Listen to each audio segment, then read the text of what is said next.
Welcome to Talk Tickers.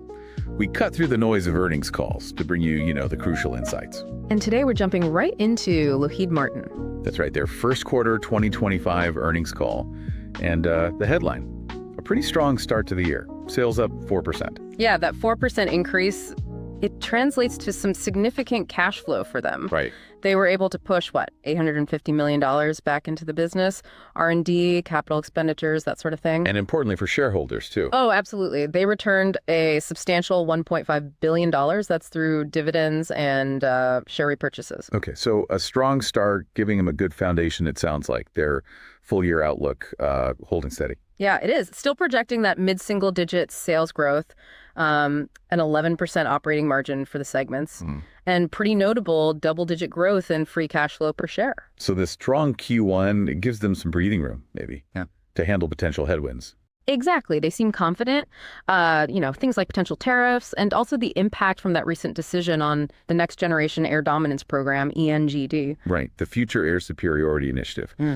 Okay, let's dig a bit deeper into those financials then.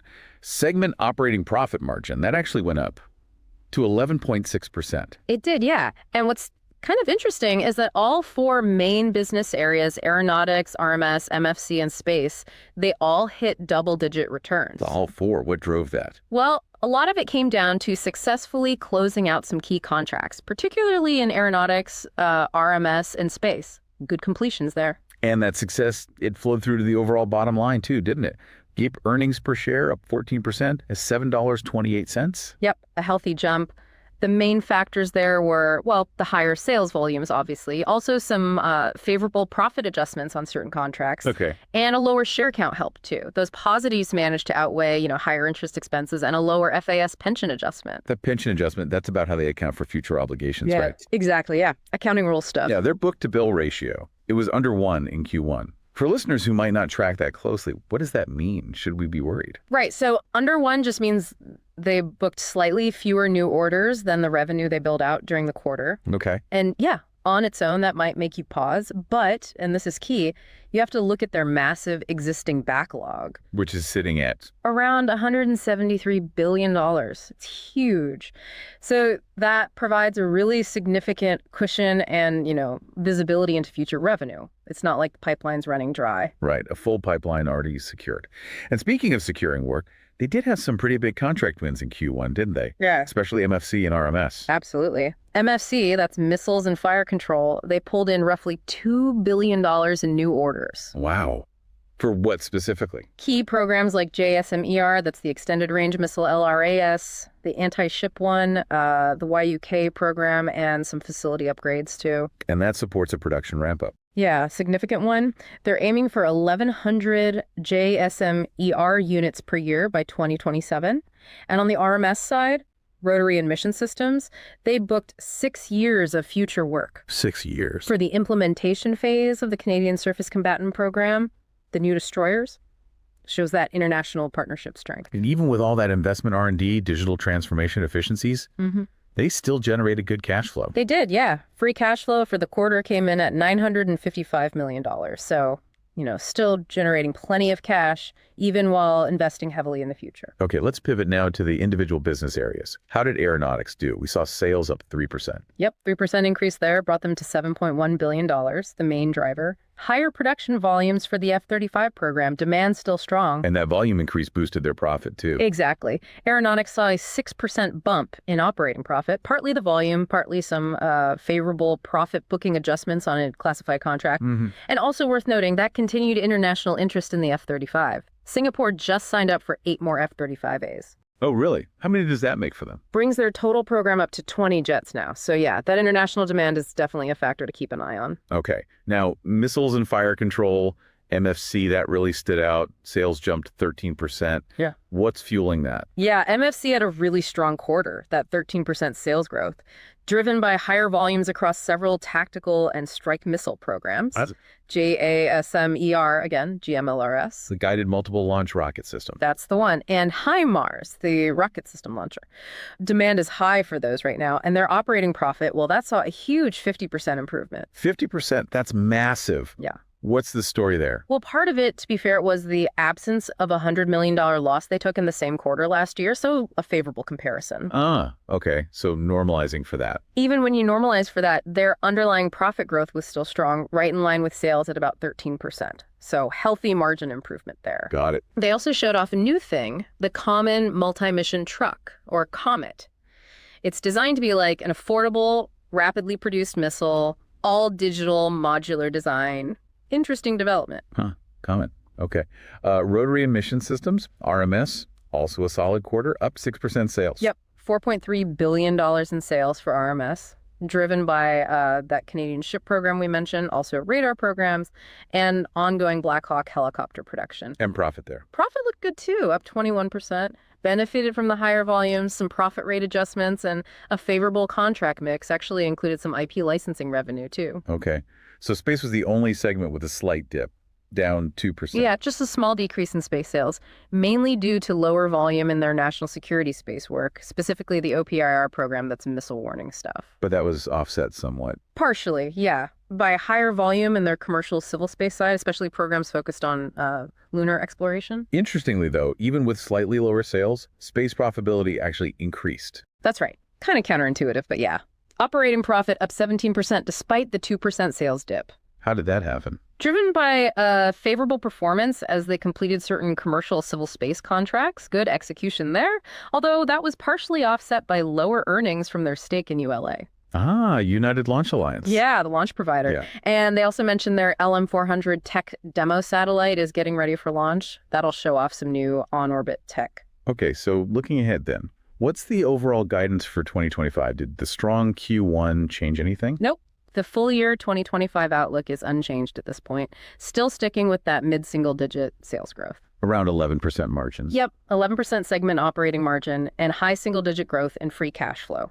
Midpoint target's about $6.7 billion for free cash flow. And F-35 deliveries, what are they expecting there? They're aiming for somewhere between 170 and 190 F-35s this year. And the backlog for the F-35 alone is still huge, roughly 360 jets. Wow. They also expect to finalize the Lot 18 contract for the F-35 in Q2 so soon.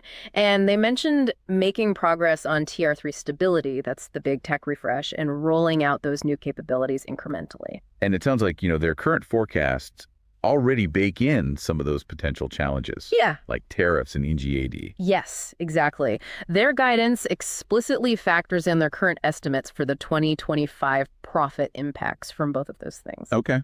What's interesting, though, is their commentary. They suggested the current global environment, the geopolitical situation, actually supports sustained backlog strength and potentially better budget opportunities, both U.S. and international. So maybe stronger growth ahead than they previously thought. Potentially, yeah. They hinted that sales growth through 2027 could be stronger than they'd anticipated before, something to watch. They also talked about capital deployment over the next few years, didn't they? Big numbers there. Very big. Over the next 3 years, they're planning over $10 billion in R&D and capital spending. So, really investing in the future. And for shareholders. At least $18 billion returned to shareholders. That's the plan. Dividends and buybacks combined. So a clear commitment there. Strategically then, pulling back to the big picture, what were the main themes from the call? Well, a big one is their continued push on this 21st century security strategy. Which is about? Basically integrating their existing hardware, their platforms, with newer tech. Think AI, 5G, distributed cloud, using that combo to offer more cost-effective and integrated solutions. Makes sense. And alongside that, just a relentless focus on the fundamentals, operational execution, cost control, quality, hitting schedules, the basics, but crucial. And it seems they're leveraging next-gen tech even on current platforms. Absolutely. They specifically mentioned applying tech developed for future programs like under ENGA to enhance systems they have now, like the F-35. It's about that continuous improvement. And international demand continues to be important. Very much so. They see strong international demand for platforms like the F-35 as a potential buffer if, U.S. procurement moderates at all diversification. The Golden Dome for America initiative also came up. What is that, and why does it matter for Lockheed? Right, Golden Dome. It's this concept for a really integrated, layered missile defense system for the U.S. It's still developing, but it represents a potentially huge growth area. And Lockheed is well positioned. They think so, yeah. Their existing portfolio in missile defense, radars, command and control, it fits right in. They said they're actively talking to customers about the 26 budget request and how their current stuff could support Golden Dome. They also seemed happy about efforts to speed up foreign military sales. Definitely. They appreciated recent executive orders aimed at streamlining FMS and the whole acquisition process. Anything that makes selling internationally smoother is good for them. And on the risk side, supply chain, tariffs. They seem confident. They expressed confidence, yeah. Talked about managing tariff impacts through supply chain work and contracts, and also stressed they're committed to developing more U.S.-based, or at least non-adversary, sources for critical materials. That's increasingly important. And underlying all this is just strong demand driving production up. Yes, significant backlog and strong demand are pushing production increases across several key missile programs, JSMER, PAC-3, GMLRS, PRISM, even the fleet ballistic missiles. So, okay, let's try to distill this for investors listening in. What are the key takeaways? Well, I think from an investor angle, the strong Q1 and the maintained guidance signal, stability and ongoing growth potential in the defense sector. Lockheed seems to be executing well. Now, their strategy seems aligned with where defense priorities are heading. It does, yeah. That focus on tech integration, adapting platforms for future threats, it aligns well with what you hear from the Pentagon and international customers. The financials provide some comfort too, right? The backlog. Shareholder returns. Definitely. That huge backlog gives you good revenue visibility. And the commitment to return $18 billion plus to shareholders is, a significant factor for many investors. Plus the international angle as a buffer. Right. That diversification helps de-risk things a bit if domestic budgets fluctuate. And then there's the potential long-term upside from something like Golden Dome, although that's further out. But challenges remain. Supply chain, tariffs. Always. Their ability to navigate those pressures effectively is absolutely crucial for keeping margins healthy and hitting their targets. Execution matters. All right, time for our This Is Not Financial Advice segment. Let's brainstorm some outrageous but plausible trade ideas based on all this. What's on your mind? Okay, so thinking about that big ramp up in missile production, JSMER, PAC-3, GMLRS, they're turning these out. An outrageous idea could be looking at specialized manufacturers of rocket motor casings. Casings, a specific supplier niche. Exactly. It's a critical component, often overlooked. If Lockheed and other primes are really boosting missile output, like they say, these specialized casing suppliers could see a serious surge in demand. But it's speculative. Oh, absolutely. Highly speculative. Depends on sustained production, no major supply chain hiccups, no big shifts in propulsion tech away from traditional casings. But plausible? Maybe. Okay, interesting angle on the supply chain. Got another one for us. Maybe building on that international F-35 theme. All right, sticking with the F-35, but maybe a different angle. As that global fleet grows, remember Singapore adding more jets. Think about maintenance. MRO, maintenance, repair, and overhaul. Exactly. So an outrageous but plausible idea. A long position in companies that specialize in MRO for advanced military avionics, specifically those qualified for the F-35. Because those systems are complex and need upkeep? Super complex. As more F-35s are flying more hours globally, the demand for specialized MRO on those avionics should logically increase significantly. Could be a growth niche. Again, with caveats. For sure. Depends on the actual operational tempo, how the maintenance contracts are structured, competition. But again, based on the growing fleet size, it's plausible. So wrapping up then. Lockheed Martin's Q1 2025 call. It paints a picture of a company doing pretty well, right? Strong performance, strategically trading to align with future defense needs. Yeah, the focus on tech, international deals, adapting to new ideas like Golden Dome. It suggests they're positioned for, sustained performance in a pretty dynamic world. Solid financials underpinning it too. Definitely. Now, remember everyone, this was just our breakdown of the earnings call highlights.